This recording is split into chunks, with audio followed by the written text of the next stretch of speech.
আমি কি আমার নিজের কথা বলছি? আরে আমি তো বাকি বিল্লাহ আল্লাহর গোলাম, আর শোনাবো আল্লাহর কালাম। কালাম একটা আমার নয়। নামাজ ছাড়া আপনি তাকে অবলম্বন করতে পারবেন না। আর আমরা নামাজে দাঁড়াচ্ছি কি? আলহামদুলিল্লাহ রাব্বিল আলামিন, সব শেষ ওয়ালাদ দাওয়াল্লিন, তাই কি না?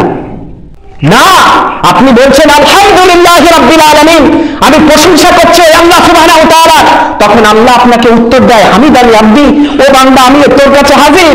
আমরা যখন বলি আর রহমানির রহিম, আল্লাহ রাব্বুল আলামিনের গুণকীর্তন যখন আমরা এই আয়াতটি দিয়ে দেই, তখন আল্লাহ বলেন মাজিদানি আব্দি, ও বান্দা তোর কি লাগবে, আমি তো এক্ষুনি হাজির।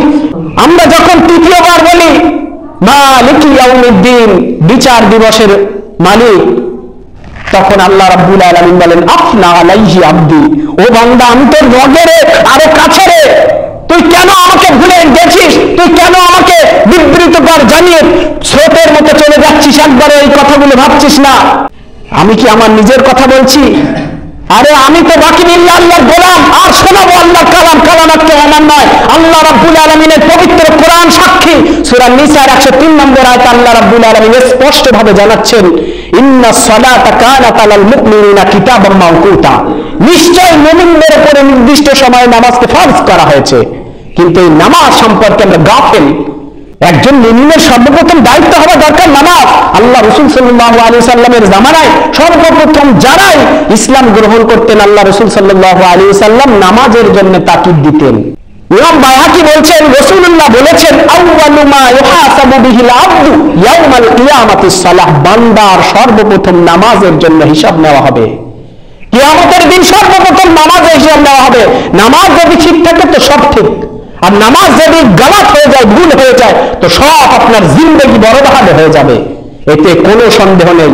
মিশকাত শরীফের 58 নম্বর হাদিস, হযরত জাবের রাদিয়াল্লাহু তাআলা আনহু থেকে বর্ণিত, তিনি বলেন আল্লাহ রাসূল বলেছেন, বাইনাল আবদি ওয়া বাইনাল কুফরি তাকুস সালাহ, বান্দা এবং কাফেরদের মধ্যে সম্পর্ক হচ্ছে একমাত্র নামাজ। যে ব্যক্তি নামাজ ছেড়ে দিল সে কুফরি করলো। মিশকাত শরীফের 58 নম্বর হাদিসের দ্বিতীয় পারায় আল্লাহ বলছেন, হযরত বুরাইদা রাদিয়াল্লাহু তাআলা আনহু থেকে বর্ণিত, রাসূলুল্লাহ সাল্লাল্লাহু আলাইহি ওয়াসাল্লাম বলেছেন, আল আহাদুল্লাযী বাইনানা ওয়া বাইনাহুম আস-সালাতু ফামান তারাকাহু ফাকাদ কাফারা, যে ব্যক্তি নামাজ ছেড়ে দিল সে কুফরি করলো। আল্লাহ রাসূলের কাছে জিজ্ঞাসা করা হয়েছে, ইয়া রাসূলুল্লাহ, আমাদের এবং কাফেরদের মধ্যে সম্পর্ক কি? আল্লাহ রাসূল বলেন নামাজ। যে ব্যক্তি নামাজ ছেড়ে দিল সে যেন দ্বীনের খুঁটিকে ধ্বংস করে দিল। যে ব্যক্তি নামাজ ছেড়ে দিল সে দ্বীন ইসলাম থেকে বেরিয়ে গেল এবং কুফরি করলো। তিরমিজি শরীফের 2619 নম্বর হাদিস, রাসূলুল্লাহ সাল্লাল্লাহু আলাইহি ওয়াসাল্লাম বলেছেন, বাইনাল আবদি ওয়া বাইনাশ শিরকি আবিল কুফরি তাকুস সালাহ, বান্দা এবং কাফেরদের মধ্যে সম্পর্ক না, বান্দা এবং শিরকের মধ্যে সম্পর্ক একমাত্র নামাজ। যে ব্যক্তি নামাজ ছেড়ে দিলে সে কুফরি করলো, যে ব্যক্তি নামাজ ছেড়ে দিলে সে শিরক করলো। আর যে ব্যক্তি শিরক করলো, যে ব্যক্তি কুফরি করলো, সে কি হয়ে গেল? জাহান্নামী হয়ে গেল। এটা আমার কথা না, আল্লাহ রাব্বুল আলামিনের হাবিব বলেন, অধিকাংশ মানুষ এই নামাজ না পড়ার কারণে জাহান্নামী হয়ে যাবে। কোথায় রয়েছে? আল্লাহ রাব্বুল আলামিন জাহান্নামীদেরকে প্রশ্ন করবেন। পবিত্র কালামুল্লাহ শরীফ এখনো সাক্ষী দেয়, চিৎকার দিয়ে আমাদেরকে জানাচ্ছেন। সূরা মুদ্দাসির আয়াত নম্বর 42, আল্লাহ রাব্বুল আলামিন জাহান্নামীদেরকে উচ্চ কণ্ঠে ঘোষণা করবে, মা সালাকাকুম ফি সাকার, তোমরা কি কারণে জাহান্নামে হতে হলো? আল্লাহ জিজ্ঞাসা করবেন। তখন তারা কি উত্তর দেবে সেটাও আল্লাহর কোরআন কোট করেছেন। তারা তখন সূরা মুদ্দাসিরের 43 নম্বর আয়াতে আল্লাহ স্পষ্ট করছেন, তারা তখন কি উত্তর দেবে জানেন? আল্লাহ হাবিবকে আল্লাহ জানাচ্ছেন, ক্বালু লাম নাকু মিনাল মুসাল্লিন, আমরা নামাজ পড়তাম না, আমরা নামাজি ছিলাম না, এজন্য আমাদের আজকে জাহান্নামী হতে হলো। আল্লাহ রাসূল সাল্লাল্লাহু আলাইহি সাল্লাম বিদায় নিচ্ছেন, এমন সময় নিজের স্ত্রীর কথা বললেন না, নিজের সন্তানের কথা বললেন না, নিজের বেটির কথা বললেন না, নিজের আহাল বর্গদের কথা বললেন না, আমার আপনার জন্য কেঁদে দিলেন, আমার আপনার জন্য কাঁদলেন। যখন ফেরেশতা হাজির হলো মৃত্যুর যন্ত্রণায়, আল্লাহ রাসূল সাল্লাল্লাহু আলাইহি সাল্লামের মাথা ঘামছে, আম্মা জান আয়েশা সিদ্দিকা পাশে বসা। আল্লাহ রাসূল সাল্লাল্লাহু আলাইহি সাল্লাম ডান হাত নিয়ে একটি পেয়ালাতে আল্লাহ রাসূল পানি দিয়ে ভরাচ্ছেন আর বলছেন, লা ইলাহা ইল্লা লিল মাউতি সাকরাতুন, লা ইলাহা ইল্লা লিল মাউতি সাকরাতুন, নিশ্চয় মৃত্যুর যন্ত্রণা বড় কঠিন। রাসূলুল্লাহ বিদায় নিচ্ছে, এমন সময় আল্লাহ রাসূল বলছেন, আসসালাত আসসালাত আসসালাত ওয়া মা আইনা মালাকাত আইমানু। ও আমার উম্মতেরা, তোমরা নামাজ ছেড়ো না, নামাজ ছেড়ো না। তোমরা যদি নামাজ ছেড়ে দাও তোমার জিন্দেগি বরবাদ হয়ে যাবে, জিন্দেগি শেষ হয়ে যাবে। তোমরা যদি নামাজ ছেড়ে দাও তোমরা সম্পূর্ণভাবে শিরকি কুফরি করতে তোমাদের অন্তর কখনো বাধা দেবে না, তোমরা সব করে ফেলবে। খবরদার ও আমার উম্মতেরা, তোমরা নামাজ ছেড়ো না। আল্লাহ রাসূলের শেষ নসিহত এটা। আর কি, তোমাদেরকে যারা কর্ম করে দেবে, যারা কাজ করে দেবে, তাদের সাথে তোমরা খবরদার দুর্ব্যবহার করো না।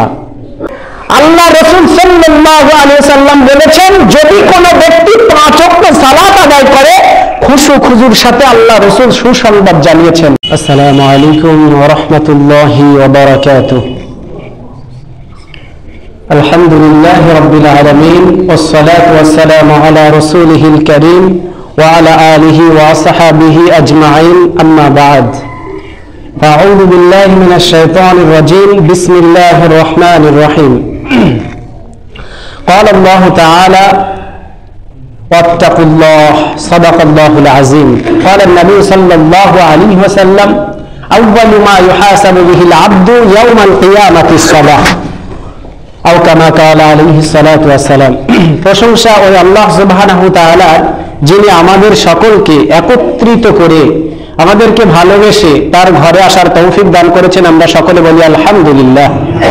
তারপরেই যারা মানবতার প্রতীক, মানবতার দূত, শ্রেষ্ঠ কুলের সবচেয়ে উত্তম সৃষ্টির শ্রেষ্ঠ মানবতার দূত হযরতে মুহাম্মদুর রাসূলুল্লাহ, সকলে আরো একবার ওই রাসূলের প্রতি দরুদের নাজরানা পেশ করি। সকলে বলি সাল্লাল্লাহু আলাইহি ওয়াসাল্লাম।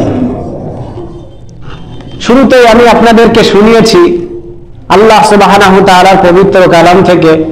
আল্লাহ রাব্বুল আলামিন অধিকাংশ জায়গায় বলছেন ওয়াত্তাকুল্লাহ, তোমরা আল্লাহকে ভয় করো। কেন আল্লাহকে ভয় করতে হবে? কেন কেন এটা আপনাকে আমি পরে বলছি। আগে আমরা দেখব যে কারা ভয় করেছিলেন, তাদের জীবনের দিকে আমরা আলোকপাত করব, তারপর কেন উত্তরটা আমি আপনাকে দেব। আল্লাহ রাব্বুল আলামিন এমন কিছু আমার বলার তৌফিক দান করেন যাতে আমরা ফায়দা হাসিল করি। সকলে বলি ওমা তৌফিক ইল্লা বিল্লাহ। হযরত শিবলি নোমানী উনি বলছে, আমি আল্লাহকে ভয় করেছি এমন ভাবে, যখন আমি আল্লাহকে ভয় করেছি তখন আমার ইলমের দুয়ার আল্লাহ খুলে দিয়েছেন। আমি এমন ভাবে আল্লাহকে ভয় করেছি, এই ভয় করার সাথে সাথে আমার হিকমতের দরজা খুলে দিয়েছেন। সুবহানাল্লাহ। শুধু তাই নয়, হযরত আম্মা জান আয়েশা সিদ্দিকা রাদিয়াল্লাহু তাআলা আনহা তিনি বলছেন, ইয়া রাসূলুল্লাহ, ইয়া হাবিবাল্লাহ, আপনার উম্মতের ভেতরে কি কোনো ব্যক্তি এমন রয়েছে যে ব্যক্তি বিনা হিসেবে জান্নাতি হয়ে যাবে? আল্লাহর নবী বলেন, হ্যাঁ এমন ব্যক্তি রয়েছে। বলছেন কোন সেই ব্যক্তি? বলছেন যে ব্যক্তি আল্লাহ সুবহানাহু ওয়া তাআলার ভয়ে একটি রাত কাটায়, ওই ব্যক্তি বিনা হিসেবে জান্নাতি হয়ে যাবে। ইমাম আবু হানিফা, আমাদের শ্রেষ্ঠ ইমাম, আমরা যাকে মান্যতা দেই, মানি, উনি যখন নামাজে দাঁড়াতেন, একটি রাতের কথা আমি শোনাচ্ছি, উনি একটি রাতে সূরা ইয়াসিন পড়ছেন। শুরুতেই ইয়াসিন, এখান থেকে তিনি শুরু করে যখন 59 নম্বর আয়াতটা পড়লেন, কি ছিল 59 নম্বর আয়াতটায়? ওয়ামতাজুল ইয়াওমা আইয়ুহাল মুজরিমুন। তিনি এত কান্না কানলেন, এত কান্না কানলেন, তার শাগিরদরা অবাক হয়ে গেল। তিনি যখন নামাজ থেকে ফারেগ হলেন তখন জিজ্ঞাসা করলো, হে ওস্তাদ, আপনি এত কান্না কানবেন কেন? বলছেন, তুমি কি জানো ওই আয়াতটায় আল্লাহ কি বলেছে? বলছেন, না, আমরা তো বুঝতেই পারিনি কি বলেছে ওই আয়াতটায়। বলছে ইমাম আবু হানিফা, তিনি বলছেন ওই আয়াতটায় আল্লাহ রাব্বুল আলামিন কি বলছেন?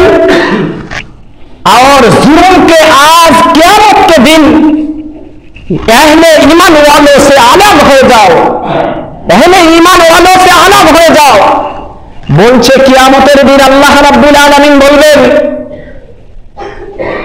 মুজরিম ব্যক্তি, যারা গুনাহগার ব্যক্তি, নিষ্পাপ ব্যক্তির থেকে আলাদা হয়ে যাও। না জানি হতে পারে আমি ওই নিষ্পাপের ভেতরে না হতে পারি, এজন্য আমি এত কান্না কাঁদছি। কি ছিল তার? তাকওয়ার কারণে।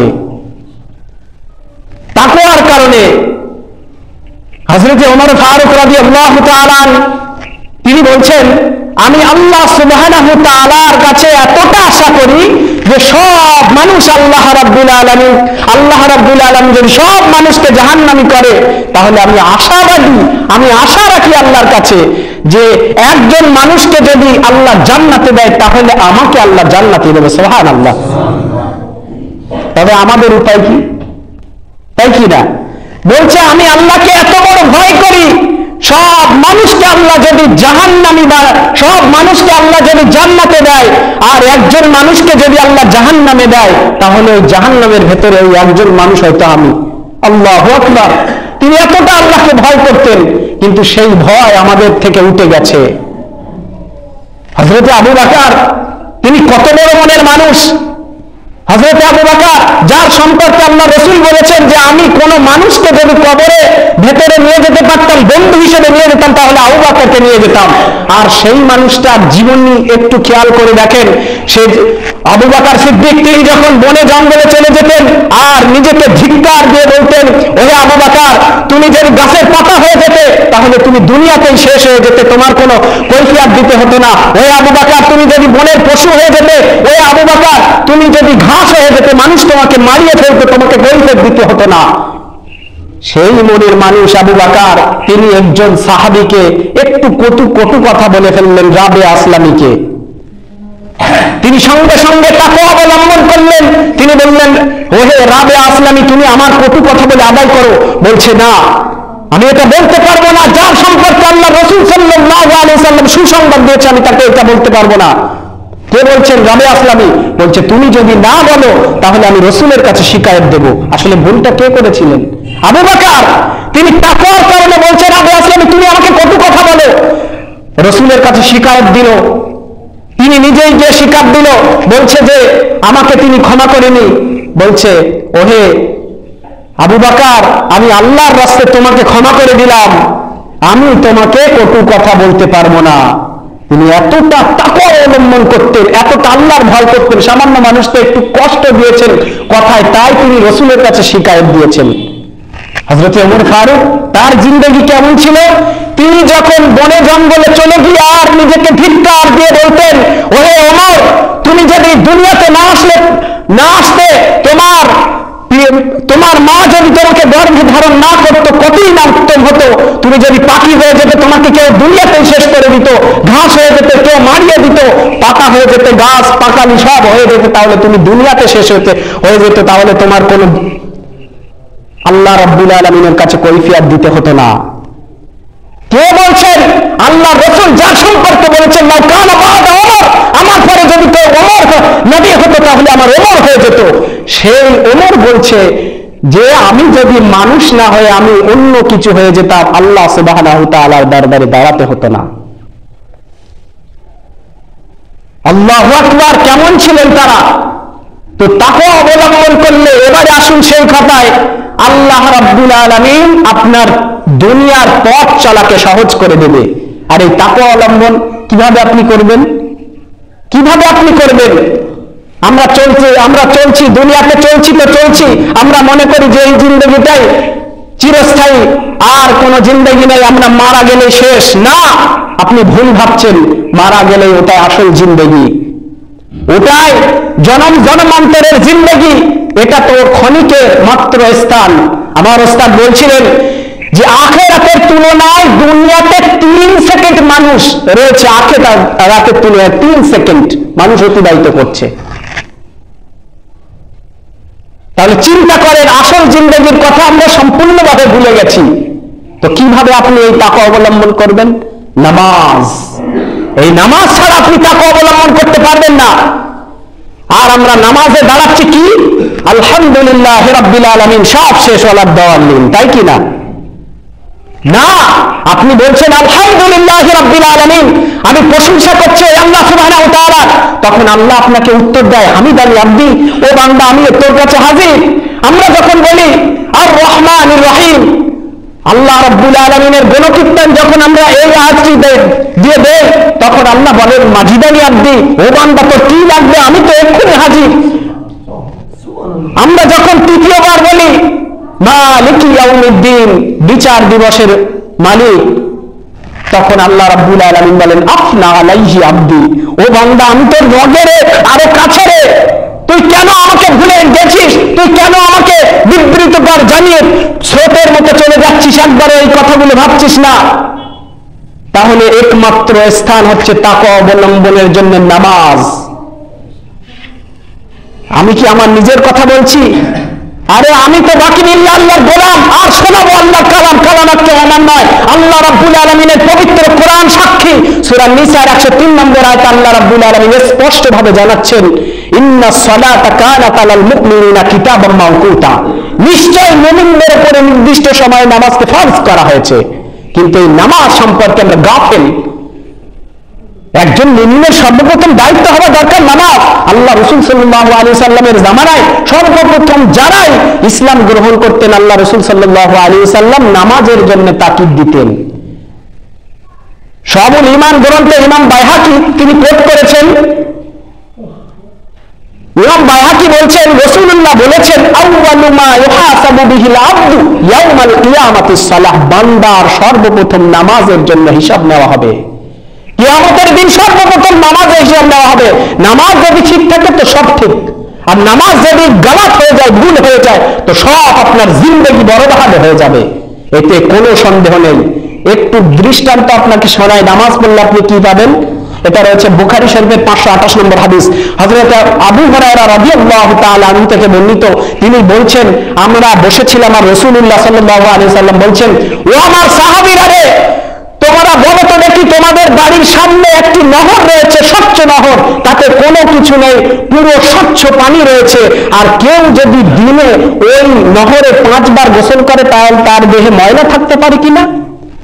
সাহাবীরা এক নিষ্ঠ কণ্ঠে তারা উচ্চারিত ঘোষণা করলো ইয়া রাসূলুল্লাহ, কখনো থাকতে পারে না। আল্লাহ রাসূল বলেন ঠিক ওইভাবে, ঠিক তদ্রূপ ভাবে যদি কোনো ব্যক্তি 5 বার সালাত আদায় করে তার অন্তরে কখনো ময়লা থাকতে পারে না। সুবহানাল্লাহ। কিন্তু নামাজ যদি আপনি না পড়েন, আপনি হাদিসগুলো খুলে দেখেন, মিশকাত শরীফের 58 নম্বর হাদিস, হযরত জাবের রাদিয়াল্লাহু তাআলা আনহু থেকে বর্ণিত, তিনি বলেন আল্লাহ রাসূল বলেছেন বাইনাল আবদি ওয়া বাইনাল কুফরি তাকুস সালাহ, বান্দা এবং কাফেরদের মধ্যে সম্পর্ক হচ্ছে একমাত্র নামাজ। যে ব্যক্তি নামাজ ছেড়ে দিল সে কুফরি করলো। আরে কথা ভাই আমার নয়, আমি বানিয়ে বলছি না, হাদিসগুলো খুলে দেখেন। আরেকটি হাদিস আপনাকে শোনায়, মিশকাত শরীফের 58 নম্বর হাদিসের দ্বিতীয় পারায় আল্লাহ বলছেন, হযরত বুরাইদা রাদিয়াল্লাহু তাআলা আনহু থেকে বর্ণিত, রাসূলুল্লাহ সাল্লাল্লাহু আলাইহি ওয়াসাল্লাম বলেছেন আল আহাদুল্লাযী বাইনানা ওয়া বাইনাহুম আস-সালাতু ফামান তারাকাহু ফাকাদ কাফারা, যে ব্যক্তি নামাজ ছেড়ে দিল সে কুফরি করল। আল্লাহ রাসূলের কাছে জিজ্ঞাসা করা হয়েছে ইয়া রাসূলুল্লাহ, আমাদের এবং কাফেরদের মধ্যে সম্পর্ক কি? আল্লাহ রাসূল বলেন নামাজ। যে ব্যক্তি নামাজ ছেড়ে দিল সে যেন দ্বীনের খুঁটিকে ধ্বংস করে দিল। যে ব্যক্তি নামাজ ছেড়ে দিল সে দ্বীন ইসলাম থেকে বেরিয়ে গেল এবং কুফরি করল। এখানেই শেষ না। তিরমিজি শরীফের 2619 নম্বর হাদিস, রাসূলুল্লাহ সাল্লাল্লাহু আলাইহি ওয়াসাল্লাম বলেছেন বাইনাল আবদি ওয়া বাইনাশ শিরকি আবিল কুফরি তাকুস সালাহ, বান্দা এবং কাফেরদের মধ্যে সম্পর্ক না না না, বান্দা এবং শিরকের মধ্যে সম্পর্ক একমাত্র নামাজ। যে ব্যক্তি নামাজ ছেড়ে দিল সে কুফরি করলো, যে ব্যক্তি নামাজ ছেড়ে দিল সে শিরক করলো, আর যে ব্যক্তি শিরক করলো, যে ব্যক্তি কুফরি করলো সে কি হয়ে গেল? জাহান্নামী হয়ে গেল। এটা আমার কথা না, আল্লাহ রাব্বুল আলামিনের হাবিব বলেন অধিকাংশ মানুষ এই নামাজ না পড়ার কারণে জাহান্নামী হয়ে যাবে। কোথায় রয়েছে? আল্লাহ রাব্বুল আলামিন জাহান্নামীদেরকে প্রশ্ন করবেন।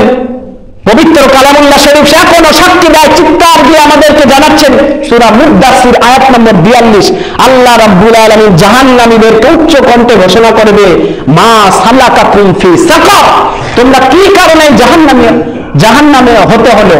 আল্লাহ জিজ্ঞাসা করবেন, তখন তারা কি উত্তর দেবে সেটাও আল্লাহর কোরআন কোট করেছেন। তারা তখন সূরা মুদ্দাসিরের 43 নম্বর আয়াতে আল্লাহ স্পষ্ট করছেন তারা তখন কি উত্তর দেবে জানেন? আল্লাহ হাবিবকে আল্লাহ জানাচ্ছেন ক্বালু লাম নাকু মিনাল মুসাল্লিন, আমরা নামাজ পড়তাম না, আমরা নামাজী ছিলাম না, এজন্য আমাদের আজকে জাহান্নামী হতে হলো। এজন্য আল্লাহ রাব্বুল আলামিনের হাবিব সাল্লাল্লাহু আলাইহি ওয়াসাল্লামকে অধিকাংশ স্থানে আল্লাহ রাব্বুল আলামিন বলেছেন, হে রাসূল আপনি নামাজ কায়েম করুন। সূরা মুজাম্মিল আয়াত নম্বর 20 আল্লাহ রাব্বুল আলামিন বলেন ওয়া আকিমুস সালাহ, হে আল্লাহ রাসূল আপনি নামাজ কায়েম করুন। আর এই নামাজ সম্পর্কে আমরা গাফিল। আল্লাহ রাসূল সাল্লাল্লাহু আলাইহি ওয়াসাল্লাম বিদায় নিচ্ছেন, এমন সময় নিজের স্ত্রীর কথা বললেন না, নিজের সন্তানের কথা বললেন না, নিজের বেটির কথা বললেন না, নিজের আহাল বর্গদের কথা বললেন না, আমার আপনার জন্য কেঁদে দিলেন, আমার আপনার জন্য কাঁদলেন। যখন ফেরেশতা হাজির হলো মৃত্যুর যন্ত্রণায়, আল্লাহ রাসূল সাল্লাল্লাহু আলাইহি ওয়াসাল্লামের মাথা ঘামছে, আম্মা জান আয়েশা সিদ্দিকা পাশে বসা। আল্লাহ রাসূল সাল্লাল্লাহু আলাইহি ওয়াসাল্লাম ডান হাত নিয়ে একটি পেয়ালাতে আল্লাহ রাসূল পানি দিয়ে ভরাচ্ছেন আর বলছেন লা ইলাহা ইল্লা লিল মাউতি সাকরাতুন, লা ইলাহা ইল্লা লিল মাউতি সাকরাতুন, নিশ্চয় মৃত্যুর যন্ত্রণা বড় কঠিন। রাসূলুল্লাহ বিদায় নিচ্ছে, এমন সময় আল্লাহ রাসূল বলছেন আসসালাত আসসালাত আসসালাত ওয়া মা আইনা মালাকাত আইমানু। ও আমার উম্মতেরা, তোমরা নামাজ ছেড়ো না, নামাজ ছেড়ো না। তোমরা যদি নামাজ ছেড়ে দাও তোমার জিন্দেগি বরবাদ হয়ে যাবে, জিন্দেগি শেষ হয়ে যাবে। তোমরা যদি নামাজ ছেড়ে দাও তোমরা সম্পূর্ণভাবে শিরকি কুফরি করতে তোমাদের অন্তর কখনো বাধা দেবে না, তোমরা সব করে ফেলবে। খবরদার ও আমার উম্মতেরা, তোমরা নামাজ ছেড়ো না। আল্লাহ রাসূলের শেষ নসিহত এটা। আর কি, তোমাদেরকে যারা কর্ম করে দেবে, যারা কাজ করে দেবে, তাদের সাথে তোমরা খবরদার দুর্ব্যবহার করো না। আল্লাহু আকবার। এই নামাজ পড়লে আপনার ফায়দা হবে 5টি। কি কি এটা বলে আমি শেষ করব, যেহেতু সময় সংক্ষিপ্ত। আল্লাহ রাসূল সাল্লাল্লাহু আলাইহি ওয়াসাল্লাম বলেছেন, যদি কোনো ব্যক্তি 5 ওয়াক্ত সালাত আদায় করে খুশু খুজুর সাথে, আল্লাহ রাসূল সুসংবাদ জানিয়েছেন, 1 নম্বর দুনিয়াতে রিজিকের পেরেশানি আল্লাহ দূর করে দেবেন। সুবহানাল্লাহ। দুনিয়াতে রিজিকের পেরেশানি আপনার হবে না। 2 নম্বর কবরের অন্ধকার জিন্দেগি আপনাকে দূর করে দেবে। আল্লাহু আকবার। 3 নম্বর হাসরের ময়দানে মাহশরে আপনার আমলনামা ডান হাতে দেওয়া হবে। 4 নম্বর পুলসিরাত, যেটা চুলের থেকে সরু আর খুরের থেকে ভার, সেটা পার হবেন আপনি দ্রুত গতিতে। সুবহানাল্লাহ, এই নামাজ পড়ার কারণে। 5 নম্বর আল্লাহ রাব্বুল আলামিনের হাবিব বলেন, যে ব্যক্তি নামাজ পরিপূর্ণভাবে ইয়াকিনের সাথে খুশু খুজুর সাথে নামাজ আদায় করবে, 5 নম্বর ফায়দা, 5 নম্বর পুরস্কার হচ্ছে বিনা হিসেবে জান্নাতি হয়ে যাবে। আল্লাহ রাব্বুল আলামিন আমাদের সকলকে ইয়াকিনের সাথে তাকওয়া অবলম্বন করে নামাজি হওয়ার তৌফিক দান করুন এবং নামাজে পড়ার তৌফিক দান করুন। সকলে বলি ওয়া মা তৌফিক ইল্লা বিল্লাহ। হাযা মা ইনদি ওয়াল ইলমু ইনদাল্লাহ ওয়া আখির দাওয়ানা আলহামদুলিল্লাহি রাব্বিল আলামিন। বারাকাল্লাহু লানা ওয়া লাকুম।